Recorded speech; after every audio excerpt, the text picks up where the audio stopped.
Welcome to mega 9 TV. నేను మీ జనని. Bollywood star hero Saif Ali Khan పై ఇటీవల జరిగిన దాడి ఇండియన్ సినీ ఇండస్ట్రీని ఉలిక్కి పడేలా చేసింది. ఏకంగా సైఫ్ ఇంట్లోనే నిందితుడు కత్తితో దాడి చేయడం పెను ప్రకంపనలు సృష్టించింది. అయితే ఈ కేసులో రోజుకో సంచలన విషయాలు వెలుగులోకి వస్తున్నాయి. మొదట దొంగతనంలో భాగంగా జరిగిన దాడి అని వార్తలు రాగా, ఆ తర్వాత సైఫ్ పై కథనం ప్రకారం జరిగిన దాడి అంటూ మరికొన్ని వార్తలు వినిపించాయి.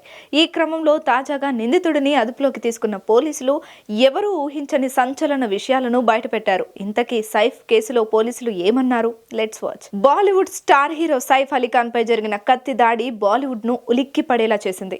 అర్ధరాత్రి ఓ దుండగుడు దొంగతనం చేసే క్రమంలో సైఫ్ పై కత్తి దాడి చేసి పరారయ్యాడు. దీంతో తీవ్రంగా గాయపడిన ఆయనను కుటుంబ సభ్యులు ఆసుపత్రికి తీసుకెళ్లారు. అయితే సైఫ్కు ప్రాణాపాయం తప్పడంతో అందరూ ఊపిరి పీల్చుకున్నారు.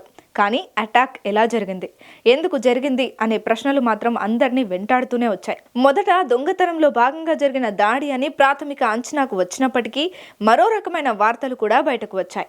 సైఫ్కు పని మనిషికి మధ్య అక్రమ సంబంధం ఉందని, దాడి చేసిన దొంగ కూడా ఎప్పటి నుంచో సైఫ్ వద్దే పని చేస్తుండేవాడని, ఇలా ఎన్నో రకాల వర్షన్స్ తెరపైకి వచ్చాయి. మరోవైపు ఇంకో వాదన కూడా నడిచింది. ఈ మధ్యకాలంలో బాలీవుడ్ అగ్ర హీరోలకు వరుసగా బెదిరింపులు వస్తుండటంతో సైఫ్ పై దాడి చేసిన వ్యక్తి కూడా బిష్నోయ్ గ్యాంగ్ కు సంబంధించిన వాడని, ఇలా రకరకాల వార్తలు తెరపైకి వచ్చాయి.